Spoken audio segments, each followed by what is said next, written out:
Here we are. Good morning, Kevin. Good morning, John. Happy Wednesday. It's my favorite day of the week. Favorite day. Yeah, man. Wednesday, March 8th. We are back at it. We skipped a week last week because you had stuff going on, and it's okay to take a little break and come back and share mortgage information and housing market statistics. And boy, what a turn of events. Things can change so quickly in the marketplace out here. From the last time we were talking just 2 weeks ago, interest rates have taken a interesting hit. And let's chat about that a little bit. It's inflation is the battle, right? So the Fed is it's like they've got the economy has its foot on the gas, and the Fed is putting its foot on the brake. And it's like you got this battle between the foot on the gas and the foot on the brake, and right now the Fed is pushing a little harder on the brake by raising the overnight rates. And then there's this other stuff going on in the economy with positive growth and employment growth, and the Fed is just literally trying to put the brakes on. So here we got interest rates that jumped up. So dive into your thoughts on that right now. Yeah, really the big theme of the market is volatility. You're seeing it in stocks, you're seeing it in bonds. If you look at financials, it's a mess. It's up and down, and nobody knows what's going on. In the mortgage world, we're impacted by bonds. That's where the mortgage money comes from. And really a lot of the problem right now is we are so short-term focused and like data-driven week to week. And week to week, it's really tough to see a huge impact. When the Fed starts their raising of rates to combat inflation, et cetera, it generally takes 12 to 18 months to really have an impact. Yeah. And we're not even a year into it yet. But we get so much data, and in this world, we are used to things coming quickly, things happening quickly. We're an impatient society, and I think the Fed is being impatient. So they're continuing to push higher and raise without actually giving it time to take effect. But then you have on the flip side, the federal government, the folks in DC, deficit spending like crazy. So they're undoing part of what the Fed is doing. So it's really a tough time. But in general, the expectations are we're about as high as it's going to go. We may have some ups and downs, but that we're probably capped out here. But the real expectation is in 2024, we're going to see rates settle comfortably in the 5s. We may even dip into the 4s. So yeah, we're a bit on the higher side right now, but you got to keep in mind when these rates start coming down, if you own now, hey, guess what? You can refinance. But if you're sitting on the sidelines and waiting, so are so many other people.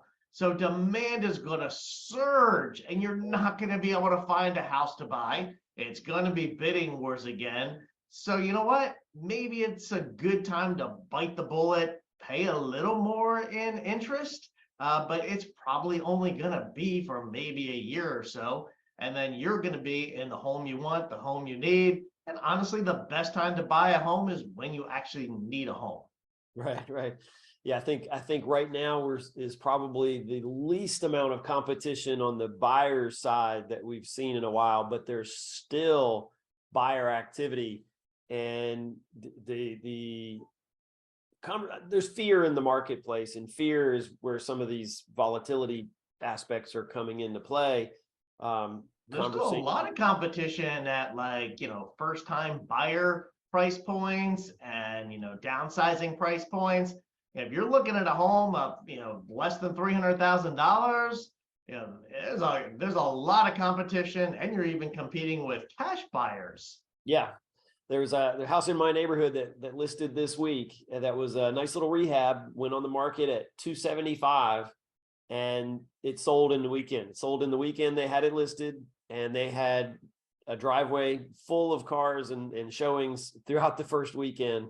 And I don't know how many offers they got on it, but they had it under contract before the weekend was up. So that's an example, and that's right here in Williamsburg. That's actually in Towano. The market is there. There are so few of those kinds of homes, and there's buyers that need them, and those buyers that need them, they're careful. I think the cost of money has got people a little bit more careful in how they're approaching those contracts. Sellers are also in a position at this point where they kind of realize, okay, we got to be reasonable with our expectations on these contracts. If you're not, then you may be sitting on your house for a while. I want to share some real interesting, I feel like they're pretty interesting statistics from January. All our real estate statistics are delayed for a short while here as the market sorts out what's actually happening and filters the data through closings.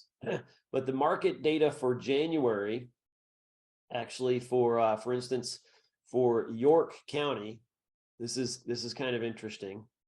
The overall median home price in the peninsula, which is the greater peninsula area from Williamsburg, James City County, all the way to Newport News, Hampton, York County, and all that, was up by over almost 8%, or a little over 7.5%, with an MSP of, that's median sales price, of $280,000.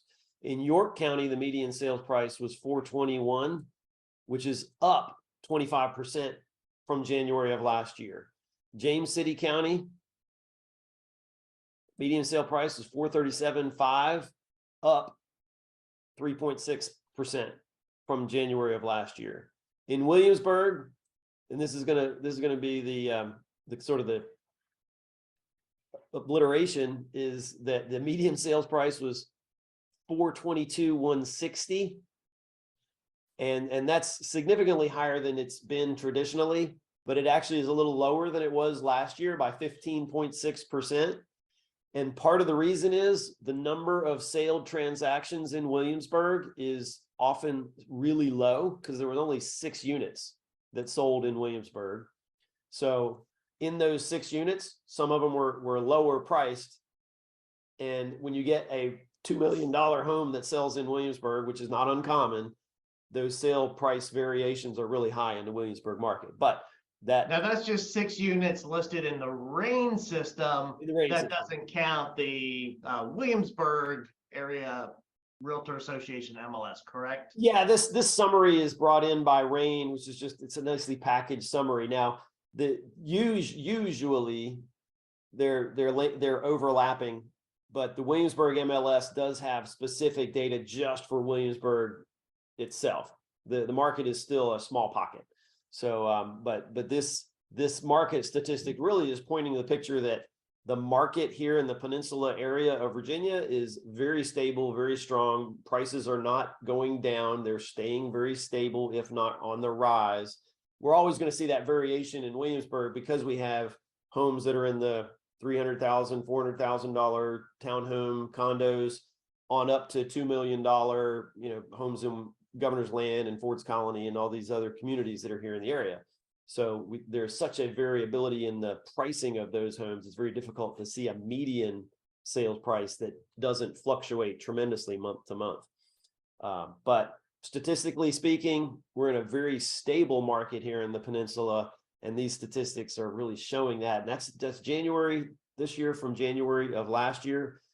January of last year was sort of the beginning, not the beginning, but it was still interest rates at a extremely low 3-4%. Interest rates were starting to rise at that point in time.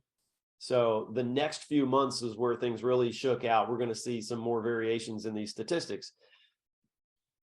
That being what it is, market data today is showing that you're not going to go wrong by buying a house. You're not going to go wrong by buying a house.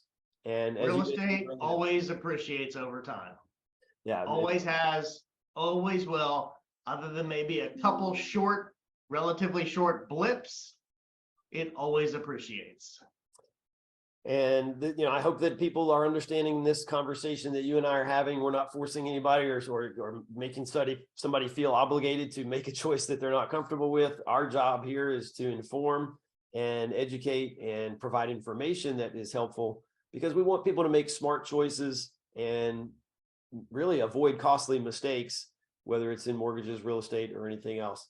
And we have something coming up this coming weekend, which is going to be pretty cool. We look forward to having you part of that. And that's our second Sunday. So for those of you out there, second Sundays here in downtown Williamsburg, our office right here on Prince George Street. And we would love to have you stop in and see us. Kevin, we'll look forward to having you come by. Maybe we'll see you this weekend. If not, then we'll look forward to having you here on another future second Sundays. And what is Second Sunday, John? The Second Sundays is a festival event basically taking place in downtown Williamsburg. It's the second Sunday of each month, and it's a artists fair, and you'll have crafts and food and all kinds of music. Yeah, music. It's like a carnival event of sorts. They basically take all of the downtown area, and it's strung with crafts and lots of cool things to see. You can buy. You can sort of just, you'll see people walking their dogs, and it's just a really welcoming open air market kind of thing with lots of entertainment going on. And I think there's actually going to be some live entertainment here in the marketplace and so forth. So there's really cool stuff to see. So we'll have our space here open for clients and have a little invitation for people to come by and visit us here at that point as well. So I have a quick question for you, Kevin. Yes. We all know how to eat an elephant, right? One bite at a time. Right. Well, how do you put an elephant in a refrigerator? How? Yeah, that's real simple. You just open the door and put the elephant in the refrigerator. Okay. How do you put a giraffe in the refrigerator? How? Well, first you got to take the elephant out, and then you just got to put the giraffe in the refrigerator. Bringing back the elephant jokes. It's processes, you got to think through processes. I loved elephant jokes when I was a kid. They were just like so pointless. I loved them. Okay. Hey, we talked about Wednesday being a great day. We're talking about second Sundays. Do you know which days are the strongest? It's Saturday and Sunday. The rest are weekdays. Oh, yeah, they are.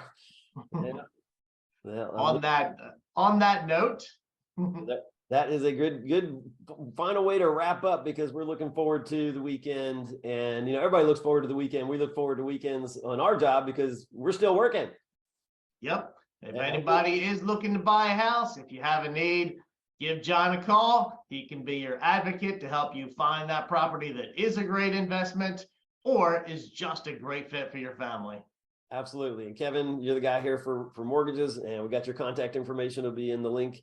If anybody out there has any questions about mortgages or real estate, reach out to us. We're glad to answer any questions. I'm John Polson with the Memory Group downtown Williamsburg, brokered by EXP Realty, and Kevin here with Alcova Mortgage right here in Williamsburg as well. Thanks for your time, Kevin.